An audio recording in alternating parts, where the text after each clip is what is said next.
Hi friends, try and tasty ഫുഡിൻ്റെ പുതിയൊരു വീഡിയോയിലേക്ക് സ്വാഗതം. ഇന്ന് നമുക്ക് നല്ല അടിപൊളി ടേസ്റ്റിലുള്ളൊരു മസാല റെഡിയാക്കിയിട്ട് മീൻ വറുത്തെടുക്കുന്നത് എങ്ങനെയാണെന്ന് നോക്കട്ടെ. അപ്പോൾ അതിന് വേണ്ടിയിട്ട് ഞാനൊരു മിക്സിയുടെ ജാറിലേക്ക് 2 ടീസ്പൂണ് മല്ലിയാണ് എടുത്തിരിക്കുന്നത്. ഇത് മല്ലി വറുത്തതല്ല, സാധാ പച്ച മല്ലിയാണ് എടുത്തിരിക്കുന്നത്. പിന്നെ ചേർത്ത് കൊടുക്കേണ്ടത് ഒരു 1/2 ടീസ്പൂണ് ചെറിയ ജീരകവും 1 ടീസ്പൂണ് കുരുമുളക്, ചെറിയൊരു കഷ്ണം ഇഞ്ചി, ഒരു 6 വെളുത്തുള്ളി ചേർത്ത് കൊടുക്കുന്നുണ്ട്. വലിയ വെളുത്തുള്ളിയുടെ അല്ലിയാണ്, അപ്പോൾ ചെറുതാണെങ്കിൽ ഒരു 10-12 എണ്ണം ചേർത്ത് കൊടുക്കുക കേട്ടോ. പിന്നെ ഇതിലേക്ക് നമ്മൾ ചേർത്ത് കൊടുക്കുന്നത് ഇതേപോലെ സവാളയുടെ ഒരു പകുതി ഭാഗം ഒന്ന് കട്ട് ചെയ്ത് ചേർത്ത് കൊടുക്കുക.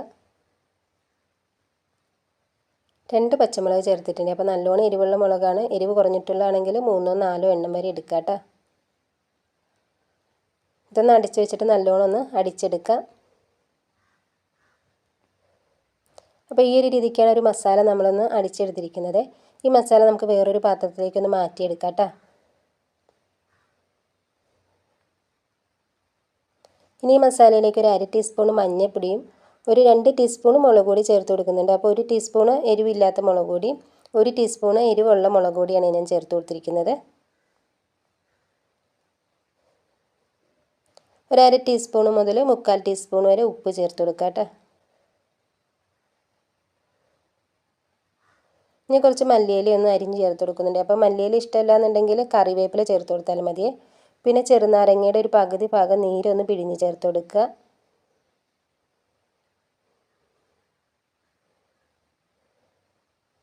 ഒരു ടേബിൾ സ്പൂൺ അരിപ്പൊടി ചേർത്ത് കൊടുക്കുക കേട്ടോ. ഇത് നല്ലതുപോലെ ഒന്ന് മിക്സ് ചെയ്തെടുക്കുക. അപ്പോൾ ഇതേപോലെ മിക്സ് ചെയ്തെടുക്കുന്ന സമയത്ത് വെള്ളം കുറവായിട്ട് തോന്നുവാണെങ്കിൽ കുറച്ച് വെളിച്ചെണ്ണ അല്ലെങ്കിൽ സാധാ പച്ചവെള്ളം ചേർത്ത് കൊടുത്തിട്ട് മിക്സ് ചെയ്തെടുത്താൽ മതി. ഞാനിതിലേക്ക് വെള്ളമൊന്നും ചേർത്തിട്ടില്ല. കണ്ട ഈ ഒരു രീതിക്ക് വേണം മസാല നമ്മളൊന്ന് മിക്സ് ചെയ്തെടുക്കാൻ. ഇനി ഒരു മീൻ വറുത്തത് റെഡിയാക്കി എടുക്കുന്നതിന് വേണ്ടിയിട്ട് ഞാൻ അയലമീനാണ് എടുത്തിരിക്കുന്നത്. 1/2 കിലോ അയലമീനാണ്. അപ്പോൾ ഒരു അയലമീൻ ഇതേപോലെ നടുവേ ഒന്ന് കീറിയും കൂടി കൊടുത്തിട്ടുണ്ട് കേട്ടോ. ഇനി ഇതിൽ നമുക്ക് മസാല പുരട്ടിയെടുക്കാം. അകവും പുറമൊക്കെ നല്ലോണം ഒന്ന് മസാല പുരട്ടാം കേട്ടോ. പുറം ഭാഗം ഇതേപോലെ ഒന്ന് വരഞ്ഞു കൊടുത്തിട്ടുണ്ടായിരുന്നേ. മീനിൽ മൊത്തത്തിൽ മസാല ഒന്ന് പുരട്ടിയെടുത്തിട്ടുണ്ട്. ഇനി ഒരു മീൻ ഫ്രീസറിൽ 1 മണിക്കൂർ വെച്ചതിന് ശേഷമാണ് ഇതൊന്ന് വറുത്തെടുക്കുന്നത്. ഇനി നമുക്ക് മീൻ വറുത്തെടുക്കാം. അപ്പോൾ അതിന് വേണ്ടിയിട്ട് പാനൊന്ന് വെച്ച് കൊടുത്തിട്ട് വെളിച്ചെണ്ണ ഒഴിച്ച് കൊടുക്കുക. ഒരു എണ്ണ ചൂടായി വരുന്ന സമയത്ത് മീൻ ഇട്ട് കൊടുക്കുക കേട്ടോ. അപ്പോൾ ഞാൻ ഈ ഒരു പാനിലേക്ക് 2 മീൻ ഇട്ട് കൊടുക്കുന്നുണ്ട്.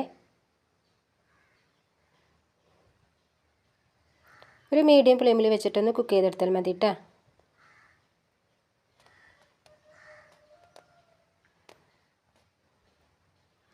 അങ്ങനെ ഒരു മീൻ കുക്കായി കിട്ടിയിട്ടുണ്ട്. ഒരു ഭാഗം കുക്കായിട്ടുണ്ട്. അപ്പോൾ മറിച്ചിട്ട് കൊടുക്കുക. അപ്പോൾ മറിച്ചിടുന്ന സമയത്ത് ഇതേപോലെ എന്തെങ്കിലും ഒരു സപ്പോർട്ട് ചെയ്തിട്ട് ഒരു ചട്ടകത്തിൽ എന്തെങ്കിലും ഒന്ന് സപ്പോർട്ട് ചെയ്തിട്ട് മറിച്ചിട്ട് കൊടുക്കുക കേട്ടോ.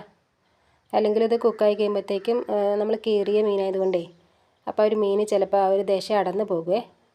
അപ്പോൾ മീൻ അടന്ന് പോകാതിരിക്കുന്നതിന് വേണ്ടി ഇതേപോലെ സപ്പോർട്ട് ചെയ്തിട്ട് മറിച്ചിട്ടെടുക്കുക. അപ്പോൾ ഒരു മീൻ വറുത്തതിൻ്റെ വീഡിയോ ഇഷ്ടപ്പെട്ടിട്ടുണ്ടെങ്കിൽ ലൈക്ക് ചെയ്യണം കേട്ടോ. അതുകൂടാതെ സബ്സ്ക്രൈബ് ചെയ്യാത്തവരുണ്ടെങ്കിൽ സബ്സ്ക്രൈബ് ചെയ്തിട്ട് സപ്പോർട്ട് ചെയ്യുക. ഫ്രണ്ട്സിനും ഫാമിലിക്കൊക്കെ ഷെയർ ചെയ്യുക. അപ്പോൾ ഇങ്ങനെ തന്നെ ബാലൻസ് ഇരിക്കുന്ന മീനും കൂടി ഒന്ന് വറുത്തെടുക്കാവേ. പിന്നെ ഈ വീഡിയോയെക്കുറിച്ചുള്ള അഭിപ്രായങ്ങൾ എന്താണെങ്കിലും ഒന്ന് അറിയിക്കുക കേട്ടോ. അപ്പോൾ നല്ല ടേസ്റ്റുള്ള മസാലയിൽ റെഡിയാക്കി എടുത്തിരിക്കുന്ന ഈ ഒരു മീൻ വറുത്തതിൻ്റെ വീഡിയോ നിങ്ങൾക്ക് ഇഷ്ടപ്പെട്ടു എന്ന വിശ്വാസത്തിൽ ഇനി നമുക്ക് പുതിയൊരു വീഡിയോയിൽ കാണാം.